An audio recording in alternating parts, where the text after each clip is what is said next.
चाचा जी ये सब क्या है? कुंदन, आखिरी बार कह रहा हूं, तुम लोग ये ठीक नहीं कर रहे हो। चाचा जी बुरा मत मानिएगा, लेकिन हम जो कर रहे हैं उसके बीच बोलने का आपको कोई हक नहीं है। कुंदन, जबान संभाल के। बाबूजी तुमसे सिर्फ बात करना चाहते हैं बस। बात करने और धमकी देने में फर्क होता है मोहन। ऐसे गुंडों की तरह रास्ता रोककर बात नहीं होती है। गुंडे दिखाई देते हैं तुमको? हा?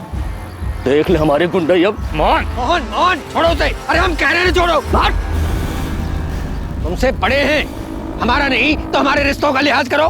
तुम समझदार हो, जाके समझाओ अपने भाइयों। ये तो बेकार में खून बहेगा।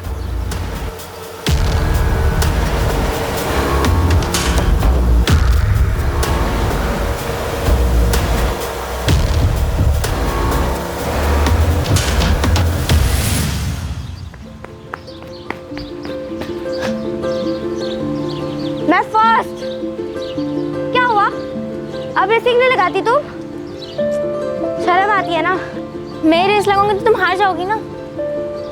माँ! रुक! अरे काजल, आराम से बेटा, क्या कर रहे हो? ताई जी देखो ना, पायल दीदी ने मुझे मारा। तुम लोग का ना रोज चलता है। पायल, क्यों मारा काजल को? मारा कहाँ? टपकी नहीं माँ। अरे तुम दोनों छोड़ूंगी नहीं। रुक काजल, बड़ी बहन को नहीं मारते। आप ना बस पायल दीदी को ही प्यार करती हो। मुझे तो सिर्फ किरण दीदी प्यार करती थी और उनको तो आपने शादी करवा के ससुराल भेज दिया। तो तुझे भी ससुराल भेज दे दीदी। अरे तुम दोनों लड़ना बंद करो। माँ,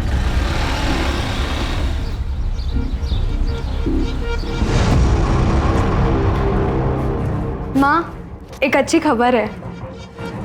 सुनीता, ज्ञान भैया और सुमित कहाँ है? भैया, क्या हुआ? भैया सुमित। अरे बात क्या है? भैया सुमित, मुझे चाचा जी और मोहन के इरादे ठीक नहीं लग रहे। बीच रास्ते रोककर धमकी दी है खून बहाने की। हमें यहाँ से जाना होगा।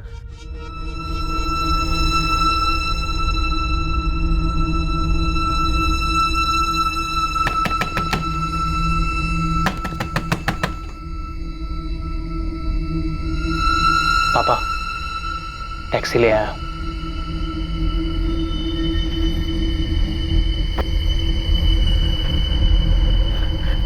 सुनिए ना, सुमन, काजल और पायल को इस तरह अकेले कैसे छोड़ सकते हैं? उन्हें भी ले चलते हैं ना। इतनी रात में लड़कियों को लेकर सफर करना सही नहीं रहेगा। भैया सही कह रहे हैं, चलो।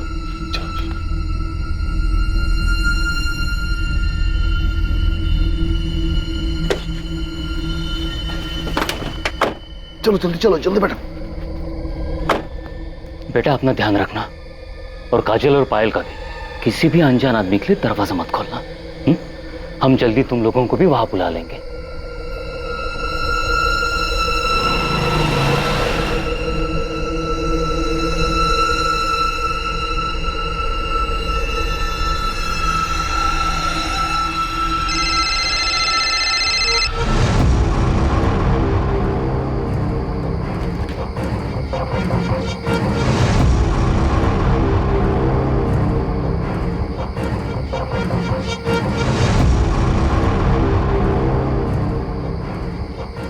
क्या हुआ?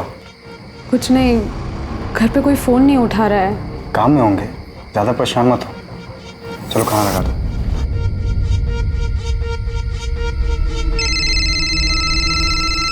किरण दीदी, हेलो दी, कहाँ है आप? आप शादी करके क्यों चली गई? आपको पता है आपके अलावा मुझे कोई प्यार ही नहीं करता। काजल, दुखी मत हो, मैं हूं ना। मैं अभी भी तुझसे सबसे ज्यादा प्यार करती हूँ। अच्छा सुन, सुमन को फोन दे, मुझे उससे जरूरी बात करनी है। अरे दीदी इसे छोड़ो, ये तो हमेशा रोती रहती है। ये बताओ जीजू कैसे है? पायल, ये सब बात हम बाद में आराम से करेंगे, ठीक है? सुमन को फोन देना, मुझे उससे बात करनी है। काजल, सुमन दीदी, किरण दीदी का फोन है। अरे तुम लोग बाहर क्यों आए? मैंने मना किया था ना। ये लो पकड़ो, जाओ अंदर।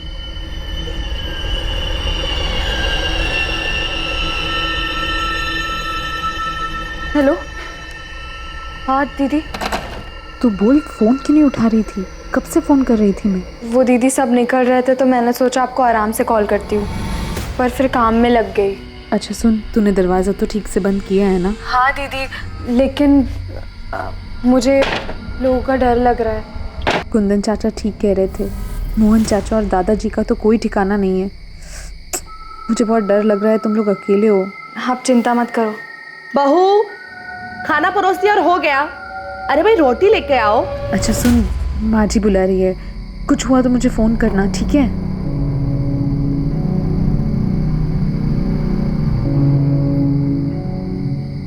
दीदी भूख लगी है।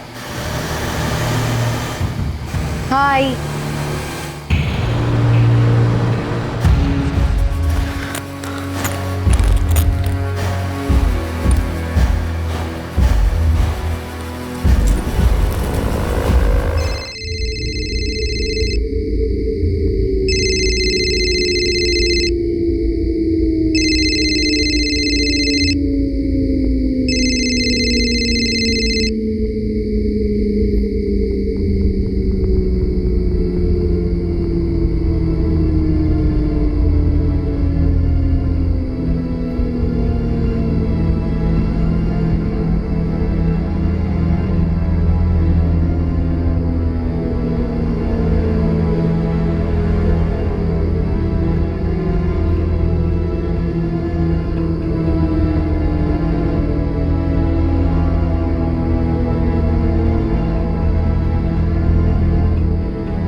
हम इंसानों के लिए झूठ का सहारा लेना काफी आसान होता है, ना कि सच का सामना करना, क्योंकि सच अक्सर कड़वा होता है और इंसान के वास्तविक चरित्र पर रोशनी डाल सकता है, जो कि पूरे परिवार, रिश्ते और पूरे समाज की नींव को तोड़ दे। रात के अंधेरे में एक भयानक साजिश को अंजाम दिया गया और 3 मासूम लड़कियों की गोली मारकर हत्या कर दी गई। इतना तो साफ था कि यह कदम आवेश में नहीं उठाया गया था, बल्कि यह किसी की सोची समझी साजिश का नतीजा था। लेकिन ऐसा क्यों किया गया था?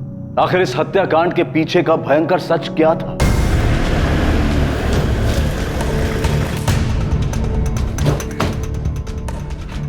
सब मैंने ही आपको फोन किया था। कहाँ है? इधर, इस घर में।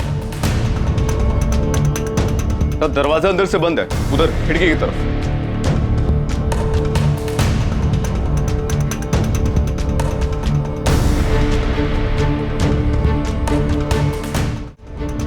तीनों लड़कियां घर में अकेली थी? घर वाले कहाँ हैं? कहीं शादी में गए, फोन कर दिया, बस आ ही रहे। अग्रवाल, दरवाजा खुलवाओ, ना खुले तो तोड़ दो और तुरंत फॉरेंसिक वालों को भी बुलाओ। आपने लाश कब देखी?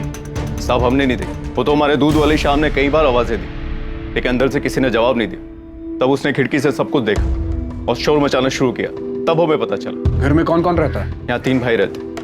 बड़ा भाई ज्ञान चौहान, उसकी एक बेटी है किरण, जिसकी शादी हो चुकी है। दूसरा भाई कुंदन, उसकी पत्नी है सुनीता। एक बेटा है प्रकाश और एक बेटी है सुमन। यांजी का सबसे छोटा भाई सुमित और पत्नी गंगा, जिसकी 2 बेटियां रहती, काजल और पायल। साहब इनके साथ बहुत बुरा। इन बच्चों को कोई कैसे मार सकता है? सर,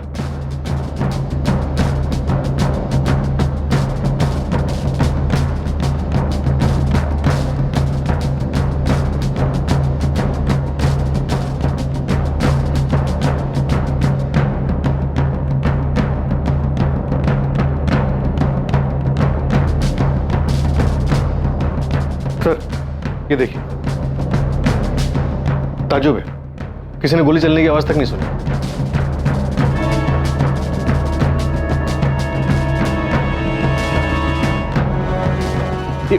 ये तो जिंदा है। एम्बुलेंस कहाँ है? कॉल कर दिया सर, रास्ते में आती होगी। ये सब तुम्हारी बेवकूफी की वजह से हुआ। कहा था जोश में होश मत खोना। अरे तो क्या करता बाबूजी, हाथ में हाथ रख के बैठा रहता। अरे हमारे सामने हमारे बाप दादा का नाम, इज्जत सब मिट्टी में मिला रहे थे। अब कुछ तो करना ही था ना। बस कुछ करने के चक्कर में अपना घर, अपना गांव, ये सब छोड़ करके छुप के भागना पड़ रहा है। मुझे तुम्हारी बातों में आना ही नहीं चाहिए था। तो शायद ये लड़की हमें कातिलों तक पहुंचा सके। बस ये मनाओ कि बच जाए। समझ में नहीं आ रहा तीनों लड़कियों को मारने की क्या वजह हो सकती। सुमन बेटा, सुमन, क्या हुआ तुम्हें? देखिए, इसको हॉस्पिटल ले जा रहे हैं, अभी जिंदा है ये। ले जाओ, ले जाओ। सुमन बेटा, काजल और पायल? वो दोनों। काजल काजल,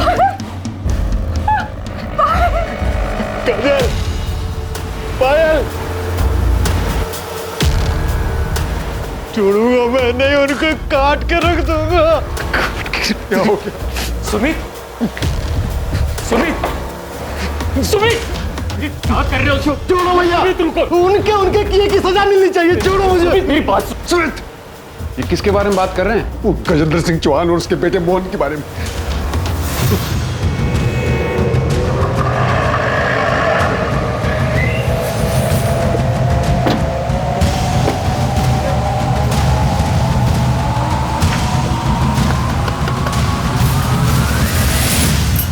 क्या हुआ साहब? गजेंद्र चौहान और मोहन कहाँ हैं दोनों? वो तो ठेकेदारी के काम से लखनऊ गए हैं। वहाँ का पता? वो तो मुझे नहीं पता, लेकिन साहब मैं सच कह रही हूँ, उन दोनों ने कुछ नहीं किया है। अगर ये सच है तो ठीक है, वरना मर्डर की प्लानिंग करने में और अपराधी को बचाने के आरोप में तुम भी जेल जाओ।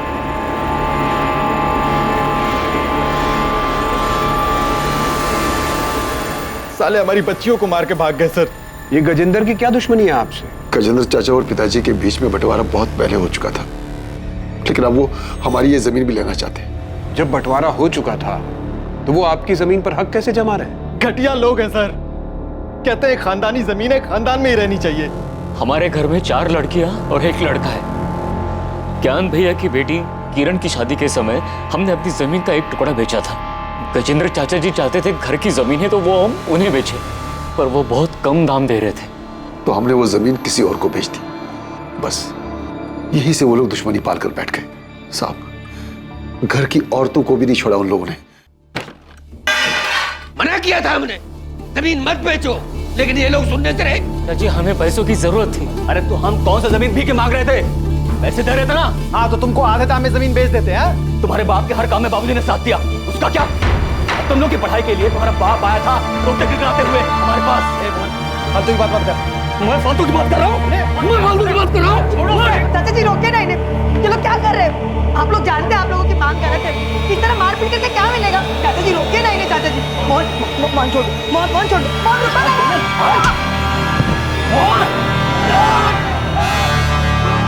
आपने पुलिस कंप्लेंट क्यों नहीं की थी साहब, अग्रवाल साहब को पता है। गजेंद्र चौहान और उसके बेटे नहीं किया ये सब? हाँ साहब, गुंडे लेके घुस गए और घर की औरतों के साथ भी धक्का मुक्की की। हमें बहुत डर लग रहा है, कमीने लोग हैं, वो किसी भी हद तक गिर सकते हैं। साहब हम सच करें, हमने कुछ नहीं किया है। बहुत चर्बी चढ़ी ना तुम दोनों को। लोगों के घर में घुसते हो, मारपीट करते हो, औरतों के साथ धक्का मुक्की करते हो, और तुम लोगों को लगा तुम्हें कोई कुछ नहीं बोलेगा। हाँ छोड़ो यहीं पर। ये सब किरण की शादी के तुरंत बाद हुआ था, करीब 1 महीने पहले। उसके कुछ दिनों के बाद दोनों बेल पे बाहर आ गए। उसके बाद उन्होंने कुछ किया? नहीं साहब, वो लोग काफी दिन तक चुप थे। हमें लगा मामला संभल गया है, लेकिन फिर परसों हमने अपनी जमीन का 1 और टुकड़ा बेचा था। उन लोगों को भनक लग गई तो कल मुझे रास्ते में उन्होंने धमकी दी थी। तुम समझदार हो, जाके समझाओ अपने भाइयों, नहीं तो बेकार में खून बहेगा। फिर ऐसी हालत में आप शादी में कैसे चले गए? शादी में नहीं गए थे साहब, वो तो हमने पड़ोसियों को ऐसे ही बताया था। हम यहाँ पास के गांव बालीपुर में जाकर छुपे हुए थे। वहाँ सुमित की पत्नी गंगा के रिश्तेदार रहते हैं, तो हम सब लोग मेरे बेटे प्रकाश को साथ लेकर वहाँ चले गए थे। बच्चियों को अकेला क्यों छोड़ा? बालीपुर में हमारा कोई जमा हुआ ठिकाना नहीं था। हमने सोचा कि लड़कियां घर में ही सुरक्षित रहेंगी, लेकिन हमें क्या पता था साहब कि आफत तो उनका यहाँ इंतजार कर। हम सपने में भी नहीं सोच सकते थे कि वो हमारी बेटियों के साथ ऐसा करेंगे। उनकी दुश्मनी तो हमसे थी, फिर हमारी बच्चियों के साथ। कुंदन तुम्हारा बेटा प्रकाश, वो कहाँ है? साहब, जब से उसने अपनी बहनों के बारे में सुना, उसकी तो जैसे हिम्मत ही टूट गई। बहुत गहरा सदमा पहुंचा है उसे।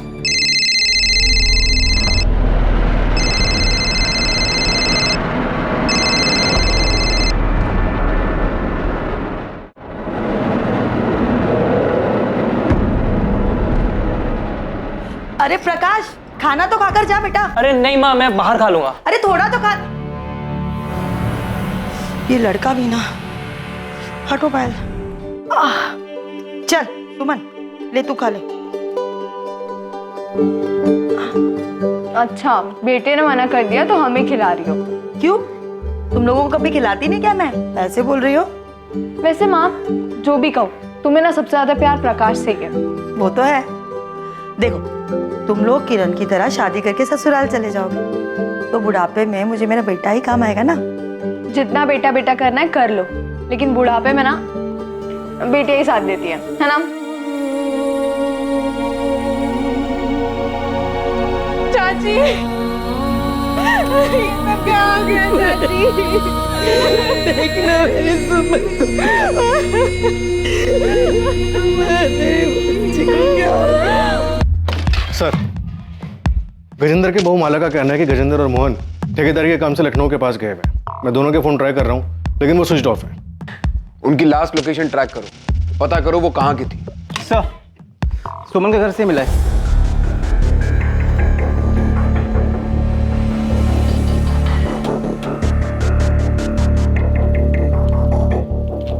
स्टेट सिविल सर्विसेज का लेटर है।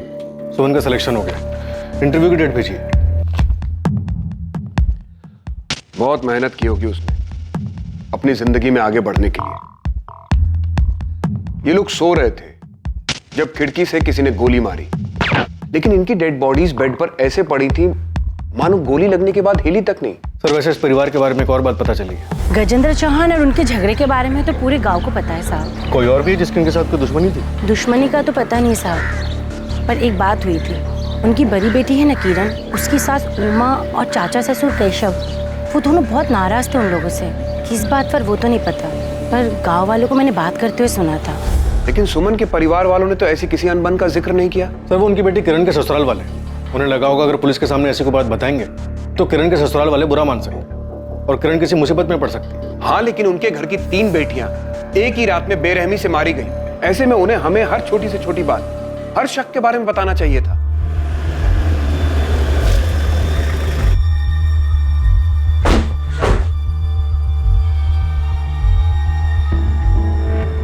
कहाँ है प्रकाश? ना फोन उठा रहा है ना मैसेज का जवाब दे रहा है।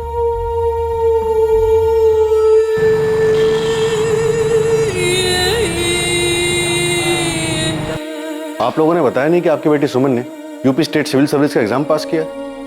कैसी बातें कर रहे हैं साहब? हमें तो इस बारे में कुछ भी नहीं पता है। कुंदन, सुनीता, किरण, क्या तुम लोगों को कुछ पता है? नहीं भैया, हमें तो कुछ नहीं पता है। आपकी बेटी स्टेट लेवल का एग्जाम पास करती है, उसे इंटरव्यू के लिए लेटर आता है और वो आप लोगों से कुछ नहीं बताती। क्या घर में उसकी पढ़ाई या फिर उसके काम करने को लेकर कोई मनाही थी? हम तो सुमन को हमेशा प्रोत्साहित करते थे और हमने अपने घर की बेटियों को कभी पढ़ने से नहीं रोका है। माँ, एक अच्छी खबर है।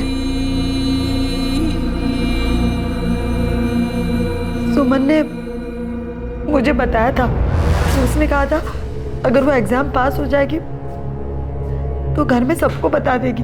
और जिस दिन हम घर से भाग रहे थे, शायद उसी दिन सुमन इस चिट्ठी के बारे में मुझे कुछ बताने आई थी। लेकिन फिर सुमन के पापा आ गए और इस बीच में सुमन का ये सब सही रह गया। ये लोग साहब, ये ज्ञान भैया की बेटी किरण है, उनके पति पंकज और ये पंकज की माँ उमा जी। हमने सुना है कि किरण के ससुराल में और आप लोगों के बीच कुछ अनबन थी। नहीं, ऐसा कुछ भी नहीं था। ऐसा कुछ नहीं हुआ था साहब। झूठ मत बोलिए, पूरे गांव में ये बात फैली हुई है कि आप दोनों परिवारों में कुछ तो हुआ था। शादी में छोटी मोटी कहासुनी हो गई होगी, जैसे गांव वाले बढ़ा चढ़ाकर बोल रहे हैं। ऐसा कुछ भी नहीं हुआ था। हमारे यहाँ बिल्कुल सब कुछ ठीक था। तुझे पता है ये किसने किया था? नहीं, मुझे तो नहीं पता। तू कल रात को उसके घर जाने वाला था। देख, ऐसा कुछ नहीं हुआ, ना ही मैं वहां गया था और ना ही जाने वाला था। साले कमीने, मैं तुझे छोड़ूंगा नहीं। तेरी हिम्मत कैसे? तुझे जो चाहिए था वो तुझे नहीं मिला तो तूने उन्हें मार दिया। अब तो तूने मैं नहीं छोड़ूंगा। प्रकाश, ये क्या कर रहा है? मैं नहीं क्यों मार रहा है उनको? छोड़ दे। हट जाओ यहाँ से। प्रकाश, छोड़। Hello, police station. पड़ोसी तो बेकार की बातें बनाते ही रहते हैं साहब।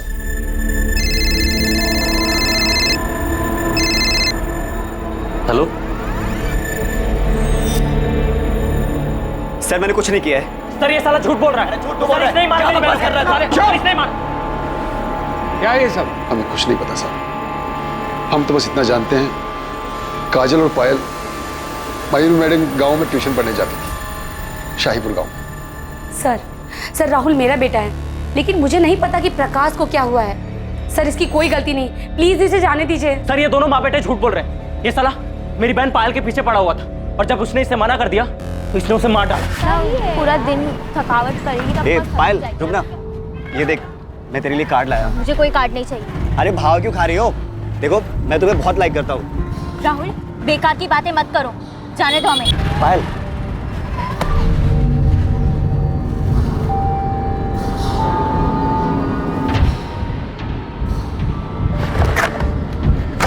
प्रकाश, ये पहली और आखिरी बार था, इसलिए तुझे छोड़ रहा हूँ। आज के बाद अगर पायल के आसपास भी दिखाई दिया ना, जान से मार दूंगा तुझे। सर ये झूठ बोल रहा है, मैंने कुछ नहीं किया है। साले झूठे, अरे छोड़ भी बोला तो। देखा तुम ऐसे नहीं सुधरोगे, लेके जाओ लॉकअप में। अरे जा।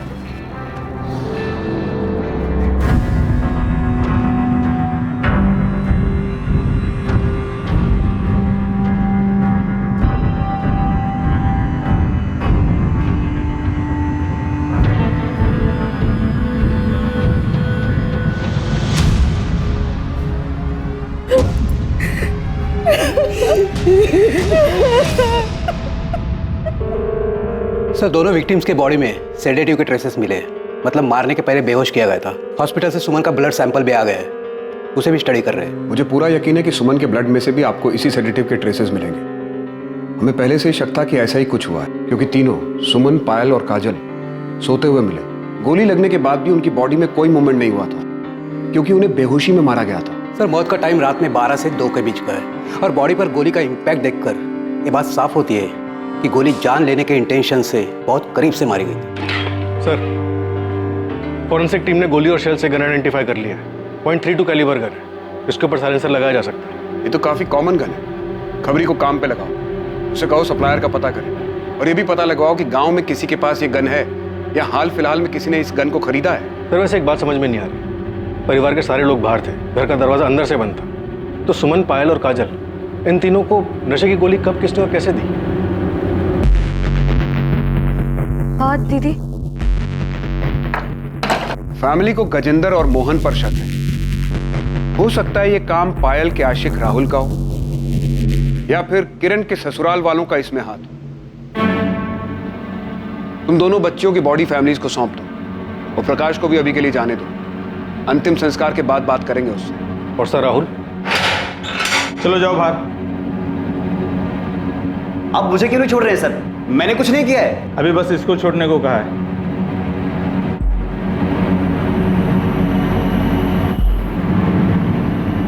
सुमन कहीं जाने की जरूरत नहीं। क्यों?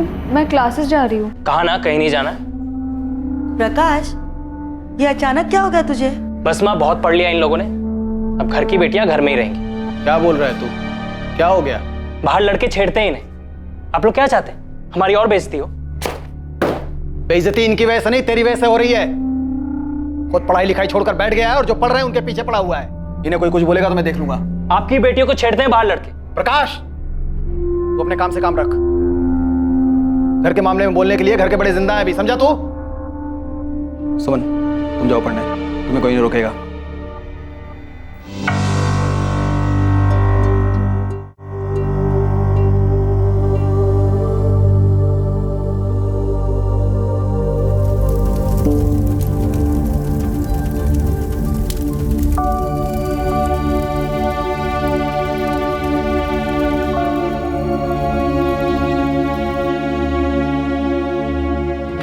सर गजेंद्र और मोहन की कॉल लोकेशन डिटेल्स आ गई। ये दोनों कल सुबह तक यहीं सूलीगंज में थे और सुबह 6 बजे के बाद से इन दोनों का फोन स्विच ऑफ जा रहा है। तो माला झूठ बोल रही है।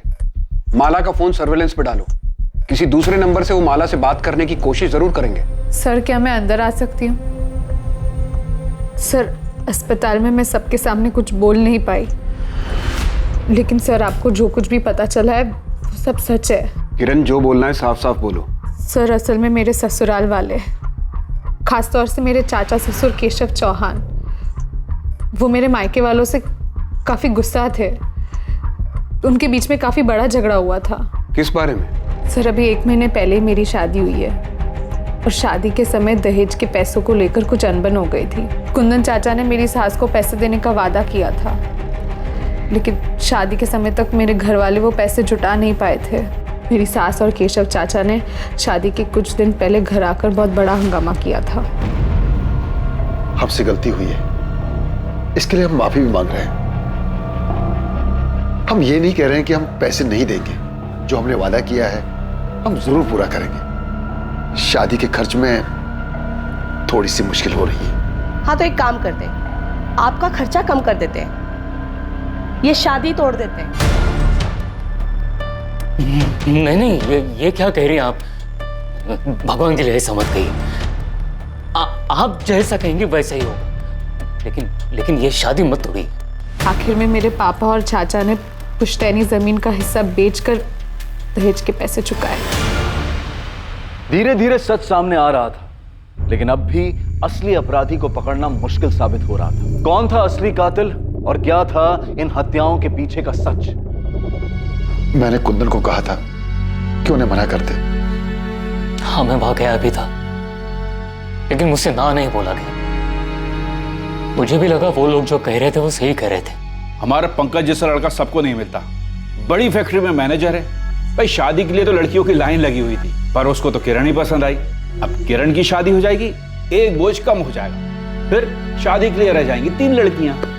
भाई साहब, आपकी किरण तो मानो बहुत ही भाग्यशाली है, और बेटी की खुशी के लिए 15 लाख कौन सी बड़ी रकम है। मैं जानता था अगर हमने पैसे नहीं दिए तो वो लोग रिश्ता तोड़ देंगे। अरे तोड़ देते तो तोड़ देते, क्या किरण को अच्छा लड़का नहीं मिलता? तुम्हें मेरी बात मान लेनी चाहिए थी। मानना तो मैं भी चाहता था भैया, किरण को अच्छा लड़का मिल भी जाता, लेकिन पंकज जितना अच्छा लड़का तो नहीं मिलता ना भैया। मैं तो चाहता था कि एक बार किरण का घर बस जाए। सोचा था पैसों का इंतजाम कर लूंगा। हमने उनकी बात मानकर शादी में इतना खर्च किया, सोचा कि वो लोग 15 लाख तो दे ही रहे हैं, पर आज देता हूं कल देता हूं करते करते शादी की तारीख आ गई। मैंने सोचा था उधार लेकर शादी निपटा दूंगा और फिर धीरे धीरे उधार चुकता होता रहेगा, लेकिन पैसों का इंतजाम नहीं हो पाया। और सर, तब ज्ञान भैया ने एक फैसला लिया और हमारी खानदानी जमीन का एक टुकड़ा बेचा और दहेज के पैसे चुकाए। उन लोगों का तो दिमाग खराब हो गया साहब। ये सारा किया धरा उनके रिश्तेदार का है। किसने किया ये तो हम पता लगा लेंगे, लेकिन जो दहेज का कीड़ा आप लोगों ने समाज में फैलाया है, अगर ये बात साबित हो गई तो इसके लिए सजा जरूर मिलेगी आप लोगों को।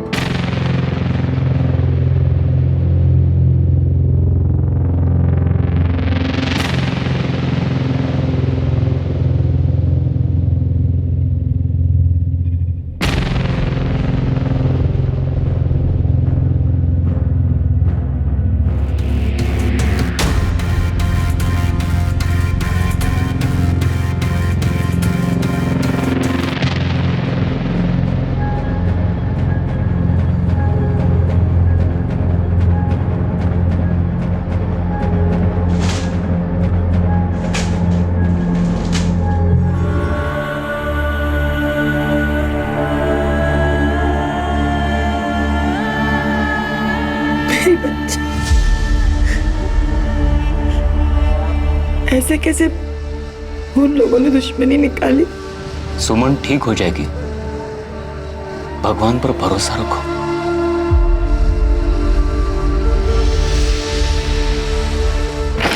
सर, वीरेंद्र और मोहन के फोन अभी भी बंद आ रहे हैं, लेकिन माला के पिछले 72 घंटों के कॉल लॉग्स में 2 अलग अलग लैंडलाइन नंबर से कॉल्स आए, जिसपे एक नंबर पे 7 मिनट और एक नंबर पे 10 मिनट बात भी हुई है। ये माला तो कुछ बोलेगी नहीं और हम उसे अरेस्ट भी नहीं कर सकते। एक काम करो, कांस्टेबल से बोलो कि उस पर नजर रखे और एक गजेंद्र और मोहन के बारे में पता करो कि इनका कोई साथी या रिश्तेदार रहता है क्या कानपुर या उन्नाव में। शायद ये लोग वहां छुपे हो। Okay sir. गन सप्लायर से कोई लीड मिली? पता चला कि गन किसने बेची थी यहाँ सूलीगंज में? अभी तक तो नहीं, लेकिन हम पता कर रहे हैं सर। ये केशव, उमा और पंकज तीनों के कॉल डिटेल्स निकलवाओ, और राहुल के भी, शायद कोई लीड मिल जाए। और राहुल का दोस्त कपिल, उससे कोई बात हुई?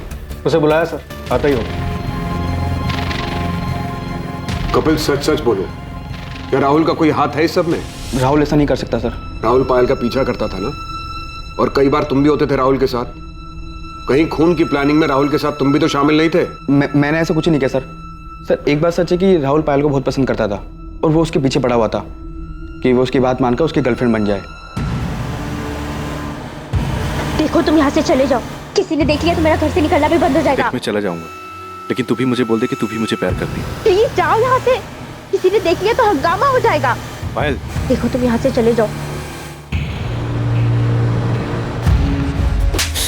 अब इसके आइंदा आसपास भी दिखा ना तो पुलिस में कंप्लेन कर दूंगी। चल।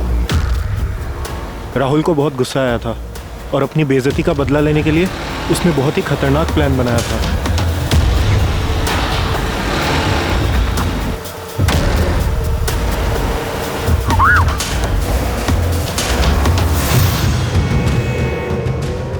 अभी ना सिर्फ पानी फेंका है, अगली बार सच में से फेंकूंगा। प्यार करता हूं तुझसे, समझ नहीं आता तुझे? दिमाग खराब हो गया तुम लोगों का? सिर्फ इसलिए कि एक लड़की ने मना कर दिया तुम एसिड फेंकने चले गए? सर वो पानी तो था सर। पानी तो था, लेकिन एक लड़की को डराने के लिए काफी था कि अगर वो उसकी बात नहीं मानेगी तो उसके ऊपर एसिड भी फेंका जा सकता है। कभी सोचा क्या गुजरती होगी उन लड़कियों पर? बस चल पड़े दोस्ती निभाने के लिए। ये नहीं सोचा कि किस ट्रॉमा से गुजरेगी वो लड़की। और क्या हुआ था? बस सर, और कुछ ही नहीं सर। कपिल, मैं तुम्हें पायल को हैरेस करने के जुर्म में लॉकअप में डाल सकता हूँ, तो सच सच बोल दो। सर वो उस रात राहुल पायल के घर जाने वाला था सर। तो सच में पायल के घर जा रहा है? हाँ, मैंने सुना है कि प्रकाश उस टैक्सी वालों को बोल रहा था कि आज पूरा परिवार शादी में जा रहा है। आज सही मौका है। लेकिन उसने तो तुझे ना कहा था। तो जब मुझे वहां देखेगी ना कि उसके 100 बार मना करने के बाद भी मैं उससे मिलने आया, तो वो समझ जाएगी कि मैं उससे सच्चा प्यार करता हूँ। लेकिन उसने फिर से मना किया तो मैं उसे समझा दूँ कि प्यार जब जुनून बन जाए तो क्या होता है, उसे हाँ करना ही होगा। तो पायल का पीछा करता था, उसके मना करने के बाद भी तू उसके पीछे पड़ा रहा, यहां तक कि प्रकाश और सुमन के डांटने के बाद भी तू अपनी हरकतों से बाज नहीं आया। तूने उसके ऊपर पानी फेंक कर उसे धमकी दी कि अगर उसने हाँ नहीं किया तो तू उसके ऊपर एसिड फेंक देगा। नहीं सर, मैं पसंद करता था उसे, प्यार करता था उससे, और सुमंदी ने जब मुझे मारा तो मुझे बहुत बुरा लगा था, इसीलिए मैंने पायल को धमकी दी थी। जिस दिन पायल का मर्डर हुआ तो उसके घर गया था ना, तो क्या हुआ था वहां? तू वहां पहुंचा, पायल को प्रपोज किया, पायल ने फिर मना किया, तुझे गुस्सा आ गया। इतनी बेइज्जती और इनकार के बाद तूने पहले तीनों बहनों के खाने में नशे की दवा मिलाई और फिर आधी रात को वापस आकर उन्हें मार दिया। ऐसा कुछ नहीं हुआ था, मैं तो वहां गया भी नहीं था। राहुल झूठ मत बोल। सर मैं सच कह रहा हूं, मैंने वहां जाने का सोचा था, लेकिन पापा घर में थे इसलिए मैं घर से बाहर निकल नहीं पाया। सर आप चाहें तो मेरे घर वालों से पूछ सकते हैं। सर मैंने राहुल के पेरेंट्स से बात की, उनका कहना है कि राहुल उस रात घर पे था। माँ बाप हैं, अपने बेटे को बचाने के लिए सच झूठ कुछ भी बोलेंगे। कॉल रिकॉर्ड्स आ जाएं एक बार राहुल के, पता चल जाएगा कौन कितना सच बोल रहा है। तुमने सुमन के परिवार के बारे में पता किया? उस रात वो बालीपुर में कहाँ थे? हाँ सर, अपने रिश्तेदार के घर में रुके थे।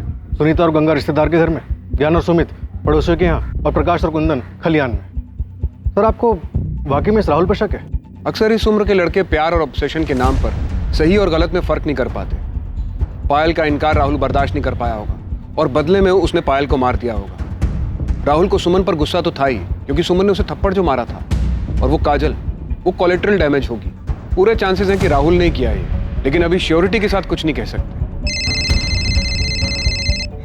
हेलो, ठीक है हम अभी आ रहे हैं। सुमित का फोन है, सुमन को होश आ गया, चलो।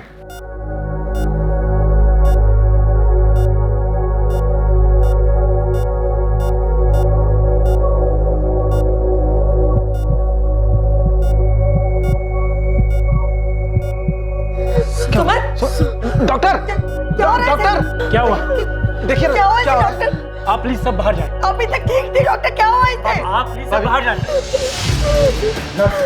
Sister, injection.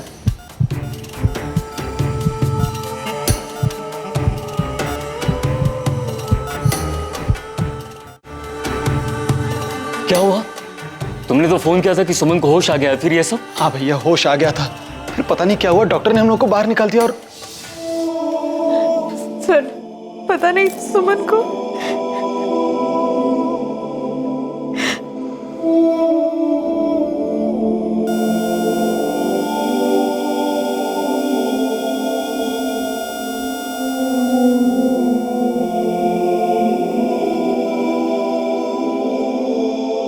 सुमन बहुत ही समझदार और दृढ़ निश्चयी लड़की थी। उसने अपनी निष्ठा और मेहनत से अपने सपनों को साकार करने का रास्ता भी खुद ही बना लिया था। लेकिन इससे पहले कि वो आगे बढ़ पाती, एक बुरे इंसान के भयानक इरादों ने उसके सपने, उसकी जिंदगी उससे छीन ली जिसकी वो हकदार थी। सुमन की मौत के साथ उसके परिवार की आखिरी उम्मीद भी बुझ चुकी थी, लेकिन पुलिस ने अब तक हार नहीं मानी थी। वो पूरी मेहनत के साथ हर एंगल्स को टटोल रही थी ताकि असली कातिल तक पहुंच सके।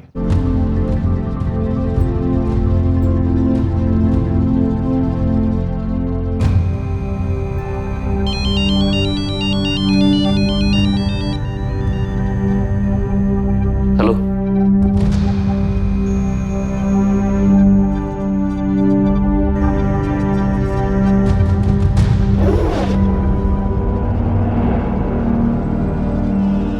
कुंदन, कुंदन,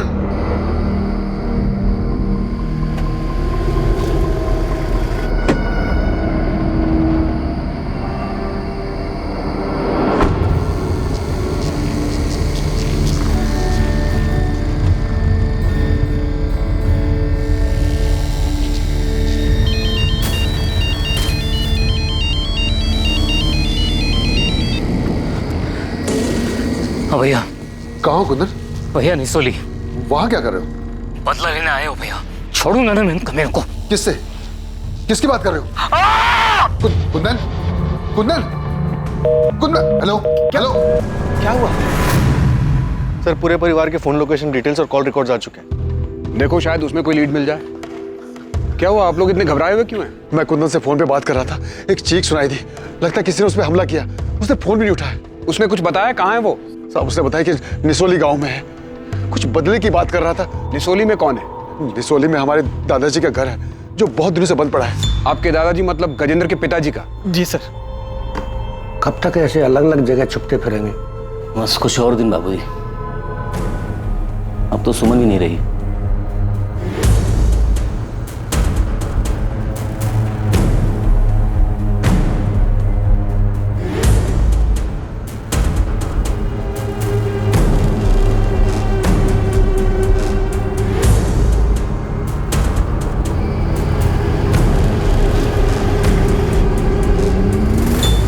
साहब, ये घर है साहब। आओ।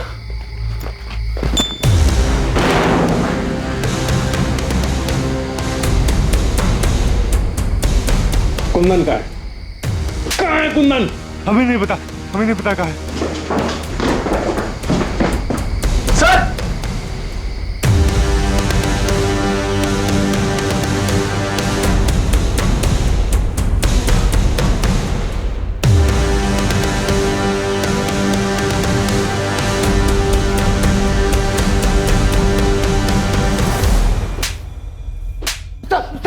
सब, अरे हमने कुछ नहीं किया, सब कुछ नहीं किया। कुछ नहीं किया तो छुपे हुए क्यों थे? डर गए थे। हमको लगा कि वो सारा इल्जाम वो लोग हम पर डाल देंगे, तो इसलिए साहब हमारा यकीन कीजिए, हमने कुछ नहीं किया। अरे हमको तो ये भी नहीं मालूम था कि वो अंदर अंदर पड़ा हुआ है। तुम लोग किसी भी हद तक जा सकते हो। तुम लोगों ने कुंदन और उसके परिवार को धमकी दी थी ना, उनके परिवार की औरतों के साथ मारपीट की और आखिर में बच्चियों को मार के अपना बदला पूरा किया। जमीन के लिए किया ना ये सब? साहब, हम मानते हैं कि हमने धमकी दी थी। सुनीता और गंगा के साथ हाथापाई भी हुई थी, लेकिन हमने कत्ल वाले दिन नहीं, उसे 4 दिन पहले धमकी दी थी। साहब, हमने बच्चियों को नहीं मारा है। अगर मारना होता तो हम उस प्रकाश को मारते, बच्चियों को नहीं। अब चाहे तो जांच कर सकते हैं। उस रात हम उस घर के आसपास भी नहीं गए थे साहब। सर, आपसे एक बात करें। ये बाप बेटा तो एक ही रट लगाए हुए कि इन्होंने नहीं मारा। मुझे भी लगता है कि दोनों सच बोल रहे हैं। तुम बताओ, क्या बात करनी थी? सर, ये देखिए।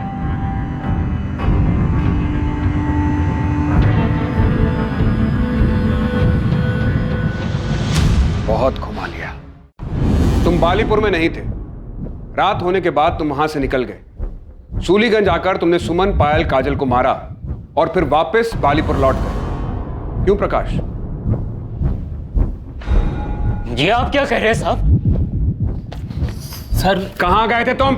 वो देखो, झूठ मत बोलना। हमारे पास तुम्हारी सारी डिटेल्स हैं।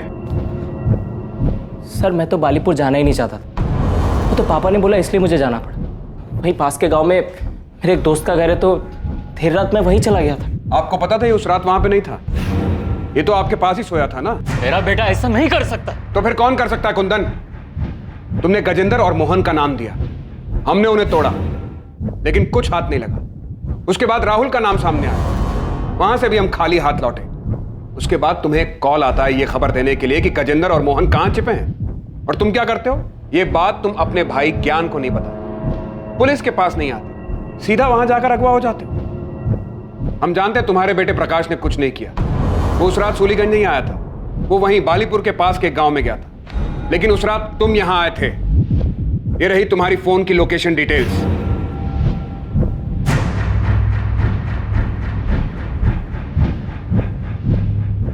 अब तुम बताओगे कि तुमने मारा और क्यों मारा, या फिर तुम्हारे बेटे प्रकाश को डालें जेल में। हाँ, मैंने ही मारा है सुमन, काजल और पायल को। प्रकाश ने कुछ नहीं किया है, मैंने ही किया है सब कुछ। अच्छा प्लान बनाया था तुम। अपने घर की लड़कियों को मार दो और सारा इल्जाम अपने चाचा और उसके बेटे पर लगा। 20 अक्टूबर की रात को तो बालीपुर गया तो था, लेकिन 11 बजे के करीब जब तेरा बेटा प्रकाश अपने दोस्त से मिलने पास वाले गांव में गया, उसके जाने के आधे घंटे बाद तू वहां से उठकर करीब 12:30 बजे सूलीगंज आ गया और यहां आकर तूने सुमन, पायल और काजल को गोली मार दी। उसके बाद रात 3 बजे तू वापस बालीपुर पहुंच गया, वहां जाकर सो गया। अपनी बेटी और भतीजियों को मारने के बाद तुझे नींद कैसे आ गई थी? तो मैं क्या करता? किरण की शादी में इतनी सारी जमीन बेचनी पड़ी थी, बाकी 3 लड़कियों की शादी में तो सब कुछ बिक जाता। और फिर मेरे बेटे प्रकाश का क्या होता? उसके लिए क्या बचता? मैं समझ गया था ये लोग बेटियों के लिए कुछ ज्यादा ही भावुक हैं। उनकी शादी में तो ये कोई कसर नहीं छोड़ते, सब कुछ खत्म हो जाता। इसलिए मैंने तीनों को मार दिया। तो बेटे को जायदाद मिले इसलिए बेटियों को मार दिया? मेरा बेटा ही घर का नाम आगे ले जाने वाला है। एक बाप होने के नाते मैंने ऐसा किया। मैंने ही सबको कहा कि कहीं दूर जाकर छुप जाते हैं, और जाने से पहले मैंने ही सुमन, काजल और पायल के खाने में नशे की दवा मिला दी थी। प्रकाश गया तो मैं भी निकल गया और सूलीगंज आ गया।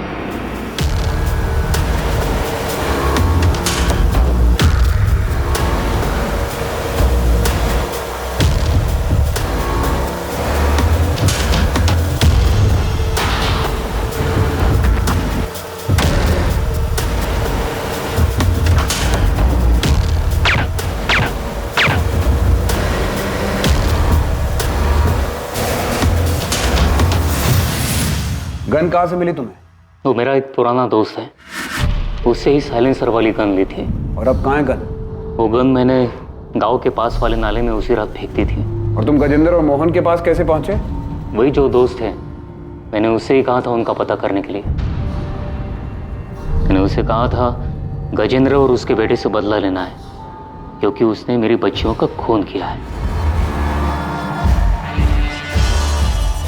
मैं वहां से भैया को फोन करने वाला था, लेकिन भैया का फोन खुद ही आ गया।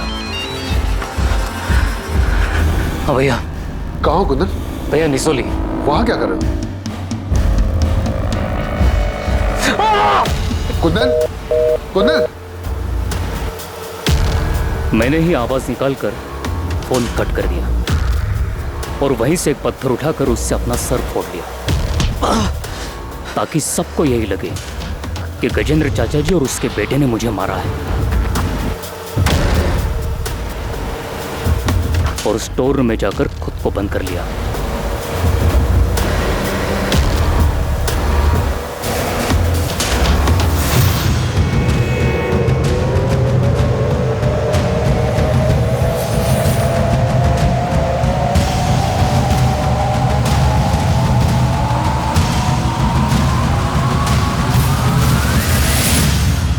सुमन को इतनी बड़ी जॉब मिली थी, वो सिर्फ तुम्हारा ही नहीं, तुम्हारे पूरे परिवार का नसीब बदलने वाली थी, और बदले में उसके अपने पिता ने उसकी जान ले ली। बहुत अच्छा इनाम दिया उसे।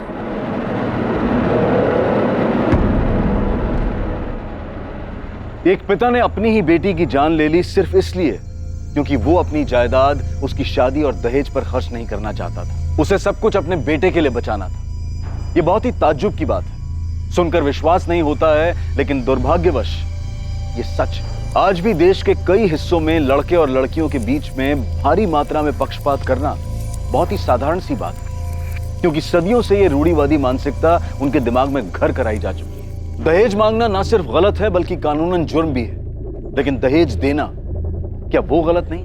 अपनी बेटी को एक ऐसे परिवार में भेजना जो उसे घर ले आने के लिए पैसों की मांग करे, क्या ये बात गलत नहीं? समाज की प्रगति के लिए ये सवाल करना बहुत जरूरी है। ये समझना बहुत जरूरी है कि लड़की के दहेज पर नहीं बल्कि उसकी पढ़ाई पर खर्च किया जाए, उसे जिंदगी में आगे बढ़ने का मौका दिया जाए। ऐसा करने से ना सिर्फ लड़कियां सशक्त होंगी बल्कि बड़े होकर अपने परिवार का ख्याल भी रख पाएंगी। मुद्दा ये नहीं है कि लड़के लड़कियों से बेहतर हैं या फिर लड़कियां लड़कों से। मुद्दा सिर्फ दोनों के बीच में पक्षपात को रोकने का है, दोनों को समान अवसर देने का है। क्राइम और आपके बीच में सिर्फ इतना फर्क है कि आप कितने सतर्क हैं। सतर्क रहें, सुरक्षित रहें। जय हिंद।